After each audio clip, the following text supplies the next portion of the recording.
Friend, this is Harshita. Welcome to my channel नस गुड। आप सभी का स्वागत है मेरे चैनल नस गुड में। आज हम इस वीडियो में हिस्ट्री क्लास 12 चैप्टर सेकेंड राजा एक प्रश्न पढ़े थे, गुजरात का सुदर्शन झील।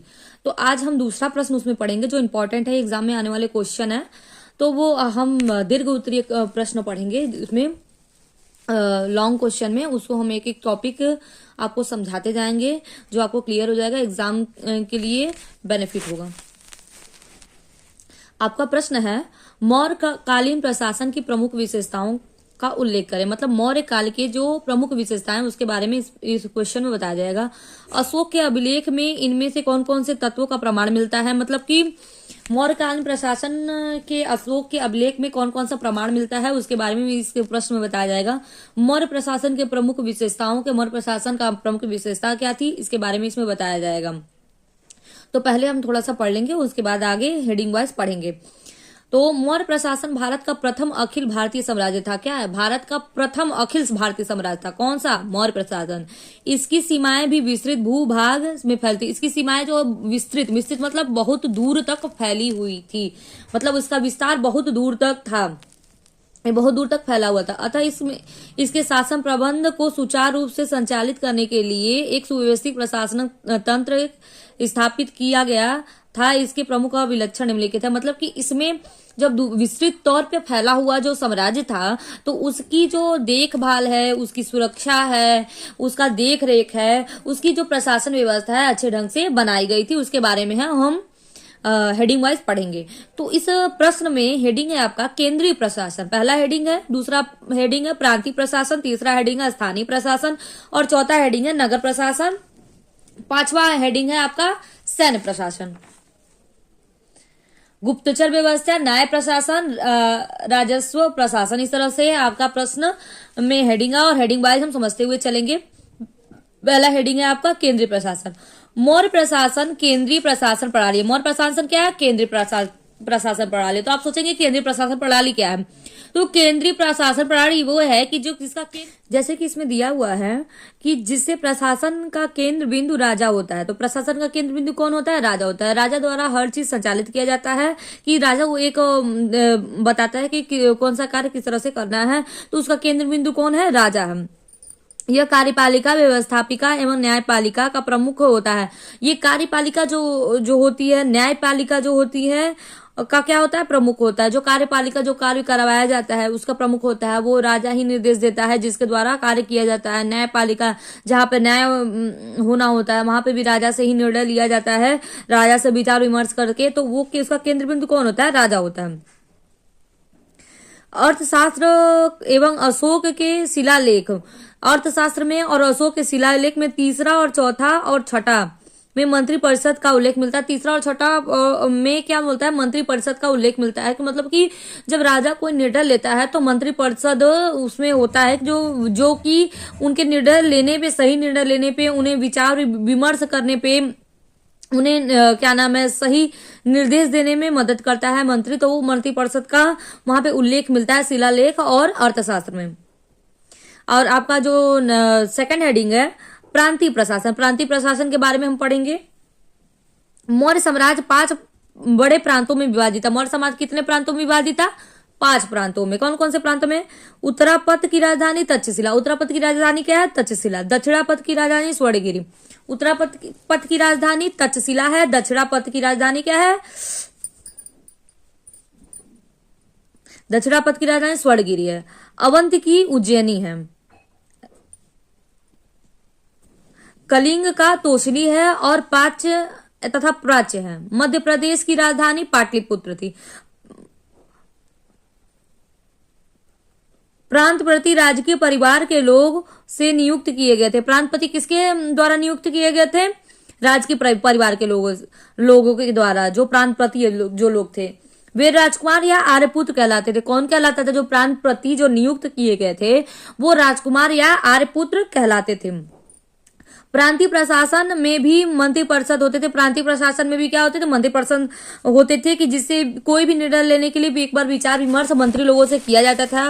वो लोग सही डिसीजन लेने में उनका क्या करते थे? हेल्प करते थे। जिसका केंद्र से क्या होता था, सीधे संपर्क होता था, मतलब कि राजा से उसका क्या होता था, सीधे संपर्क होता था। मौर्य साम्राज्य के प्रांतों को चक्र कहते हैं। मौर्य साम्राज्य के प्रांतों को क्या कहते हैं, चक्र कहते हैं। जो उनका प्रांत अलग अलग भाग में जो विभक्त था उसको क्या कहते हैं, चक्र कहते हैं। जिन्हें कई मंडलों में विभाजित किया गया था। कई मंडलों में तो अलग अलग छोटे छोटे शहरों में विभाजित किया गया था, नगरों में विभाजित किया गया था। इन पर महामात्य नामक अधिकारी होते थे, और जो छोटे छोटे नगर होते थे तो उसमें महामात्य नामक एक अधिकारी होते थे जो वहां की देखभाल करते थे और उस चीज को सुचारू रूप से चलाने में मदद करते थे। मंडल जिलों में विभक्त थे। जो मंडल थे वो क्या है, जिलों में विभक्त थे, मतलब अलग अलग जिलों में वो क्या थे, विभक्त थे, बटे हुए थे, जिन्हें विषय या आहार कहा जाता था। जिन्हें क्या कहा जाता था, विषय या आहार। प्रादेशिक राज्यों को नियुक्त इससे जुड़े अधिकारी थे, और इससे जुड़े हुए अधिकारी थे। आपका तीसरा हेडिंग है स्थानीय प्रशासन। गांव और जिलों के प्रशासन के बीच एक मध्यवर्ती स्तर था, और गांव और जिलों के बीच में क्या है, प्रशासन में एक मध्यवर्ती स्तर था। जैसे गोप और स्थानिक से जुड़े हुए अधिकारी। गोप और स्थानिक मतलब वहां पे स्थान जहां लोग रहते थे उससे जुड़े हुए अधिकारी थे। स्थानिक नियुक्त रज्जुक प्रादेशिक एवं समाहर्ती बढ़ाने हुए क्रम में अधिकारी थे। इसमें ये कह रहा है कि अशोक के अभिलेखों में प्रतिवेदक नामक अधिकारी की भी चर्चा मिलती है, और अशोक के जो शिलालेख है उस पे प्रतिवेदक नामक अधिकारी की भी जानकारी मिलता है, जिसका काम हर समय लोगों का समाचार राजा तक पहुंचाना, मतलब गोपनीय तरीके से राजा तक उनका समाचार पहुंचाते थे। ग्राम समूह के अंतर्गत विभिन्न कोटियां थी। ग्राम समूह के अंतर्गत क्या थी, विभिन्न कोटियां थी। जैसे स्थानीय में 800 ग्राम, और द्रोमुख में 400 ग्राम, ऑर्बिट में 200 ग्राम, और संग्रहण में 10 ग्राम आदि। ग्राम प्रशासन की सबसे छोटी इकाई, इसका प्रधान ग्रामीण होता था। ग्राम प्रधान की सबसे छोटी इकाई क्या होती थी, उसका ग्रामीण प्रधान क्या होता था, प्रधान ग्रामीण होता था। वहां के लोग उसका वहां के जो मुख्य होते थे, वो जो प्रधान होते थे उसका क्या नाम है, मुखिया होते थे। नगर प्रशासन आपका नेक्स्ट हेडिंग है। मेगस्थनीज ने पाटलिपुत्र में नगर प्रशासन का वर्णन किया है। किसने किया है, मेगस्थनीज ने पाटलिपुत्र के नगर प्रशासन का वर्णन किया है। नगर का प्रमुख अधिकारी एस्ट्रोनोइम तथा जिले का अधिकारी एग्रोनोइम था। जो वहां पे क्या नाम है, नगर अधिकारी था वो एस्ट्रोनोइम था, जो जिला अधिकारी था वो एग्रोनोइम था। पाटलिपुत्र नगर का प्रशासन 30 सदस्यों के समूह द्वारा होता है, और पाटलिपुत्र के नगर का प्रशासन किसके द्वारा होता है, 30 सदस्यों के समूह द्वारा होता है। इसकी कुल 6 समितियां होती है। कितनी समितियां होती हैं, 6 समितियां होती हैं, तथा प्रत्येक समिति में 5 सदस्य होते थे। उसमें कुल 6 समितियां होती हैं, और उसके प्रत्येक सीमित क्या कितने सदस्य होते हैं, 5 सदस्य होते हैं। आपका नेक्स्ट हेडिंग है सैन्य प्रशासन। सैन्य प्रशासन में देखेंगे क्या है। कौटिल्य ने सेना की 3 भागों में विभाजित किया था। कौटिल्य ने सेना को कितने भागों में विभाजित किया था, 3 भागों में। पुश्तैनी सेना पहला है, पुश्तैनी सेना, किराए की सेना तथा नगर पालिका संबंधित सेना। 3 भागों में विभाजित किया था। एक पुश्तैनी सेना जो उनकी खुद की सेना थी, निजी सेना थी। किराए की सेना जो पैसा दे के बुलाया जाता है उसको किराए की सेना कहते हैं। और नगर पालिका संबंधित सेना, नगर पालिका जो उनको सेना प्रदान करती थी वो सेना। सैन्य विभाग का सबसे बड़ा अधिकारी सेनापति। युद्ध में सेना का नेतृत्व करने वाला अधिकारी नायक होता था। मतलब नायक मतलब कि उसका जो मेन अधिकारी, उसका मेन जो हीरो होता था वो सेनापति होता था। जो युद्ध जब होता था तो उसमें सेनापति क्या है, युद्ध में नेतृत्व करता था कि किस तरफ जाना है और कैसे वार करना है। मेगस्थनीज नौसेना की भी चर्चा करता है। और मेगस्थनीज किसकी चर्चा करता है, नौसेना की भी चर्चा करता है। मतलब उस समय नौसेना भी हमारे पास थी। प्लिनी पुर्तुक तथा ऑस्टिन ने भी मौर्य सेना का विवरण किया है। यूनानी लेखक प्लूटार्क के अनुसार, यूनानी जो लेखक था प्लूटार्क, उसके अनुसार बताया जा रहा है कि क्या है, चंद्रगुप्त 6 लाख की सेना लेकर संपूर्ण भारत को रौंद दिया। मतलब जो चंद्रगुप्त था वो 6 लाख की सेना लेकर संपूर्ण भारत को क्या कर दिया, रौंद दिया। मेगस्थनीज ने सेना संचालन के लिए एक सीमित एवं 6 उपसीमित सीमाओं का उल्लेख करता है। किसने क्या करता है? मेगस्थनीज ने संचालन के लिए, मतलब उसको सेना को चलाने के लिए एक सीमित 6 उप समितियों का उल्लेख करता है। उप समिति का उल्लेख करता है कौन? मेगस्थनीज। अब इसमें नेक्स्ट हेडिंग है आपका गुप्तचर व्यवस्था। गुप्तचर व्यवस्था में गुड़ पुरुष तथा इसके प्रमुख अधिकारी को सर्प महामात्य कहा जाता है। अर्थशास्त्र में 2 प्रकार के गुप्तचर का वर्णन है। अर्थशास्त्र में कितने प्रकार के गुप्तचर का वर्णन है? 2 प्रकार के गुप्तचर का वर्णन है। शास्त्रीय जो संगठित होकर कार्य करते थे, जो संगठित मतलब एक साथ मिलकर कार्य करते थे।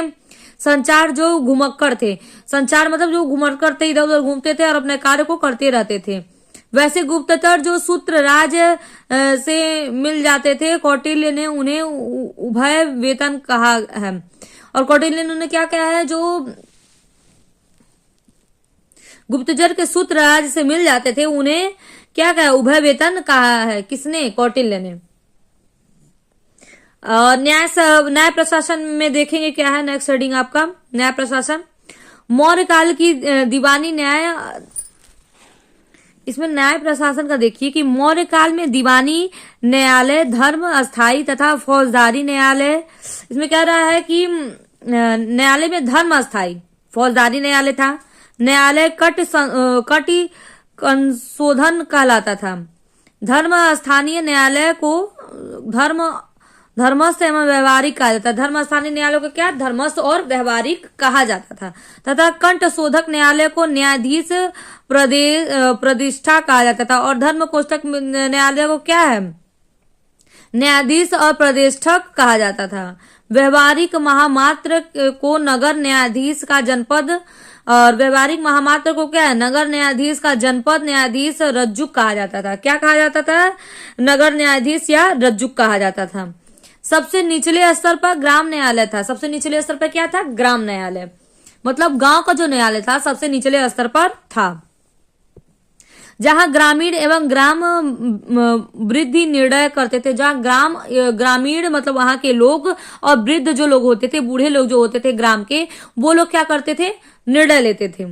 मौर्यकालीन में सबसे छोटा न्यायालय ग्राम न्यायालय का सबसे उच्च न्यायालय राजा का न्यायालय होता था। मतलब सबसे छोटा न्यायालय क्या होता था? ग्राम न्यायालय, जहां पे ग्रामीण और वृद्ध लोग निर्णय लेते थे। और सबसे बड़ा न्यायालय राजा का होता था, जहां पे राजा किसी चीज का निर्णय लेता था।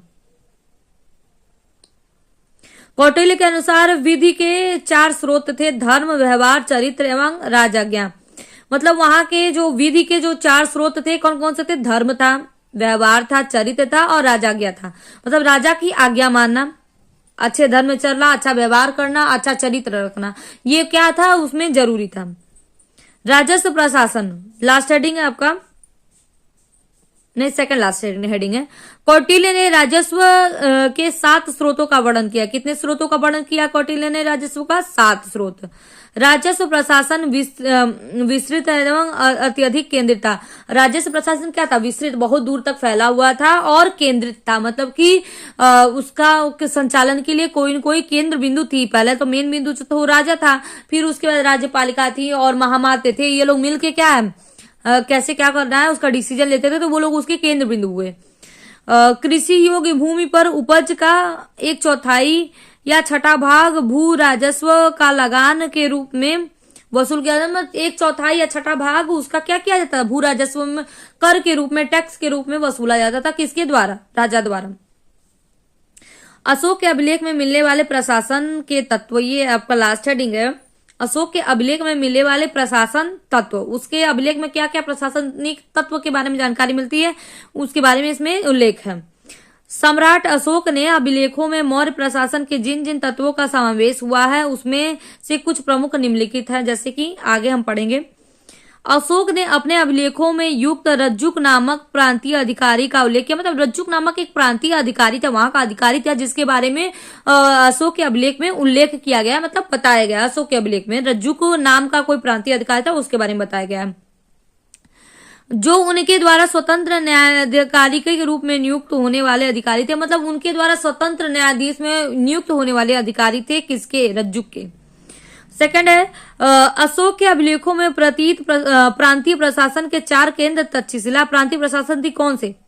देखिए तक्षशिला थी, उज्जैनी थी, तोसली थी, स्वर्णगिरी का उल्लेख मिलता है। 4 प्रांतीय प्रशासन कौन से? तक्षशिला, उज्जैनी, तोसली और स्वर्णगिरी का उसमें क्या मिलता है? उल्लेख मिलता है, उसमें जानकारी मिलती है, जो मौर्य प्रशासन की विभाजन की ओर संकेत करता है और मौर्य प्रशासन को अलग करने में विभाजन की ओर क्या करता है? संकेत करता है। ये क्वेश्चन आपका कंप्लीट हो गया। अगर आपको मेरा वीडियो अच्छा लगा तो प्लीज मेरे चैनल को सब्सक्राइब कर दीजिए, लाइक कर दीजिए और ज्यादा से ज्यादा शेयर कीजिए। जो क्लास 12 के बच्चे हैं उनके लिए हेल्पफुल हो सकता है। और बेल आइकॉन को भी प्रेस कर दीजिएगा जिससे मेरे सभी आने वाले वीडियो आप तक पहुंच सके। और ये आपका प्रश्न है कंप्लीट हो गया है, तो आपको अगर पसंद आए तो प्लीज चैनल को सब्सक्राइब कर दीजिए। Thank you.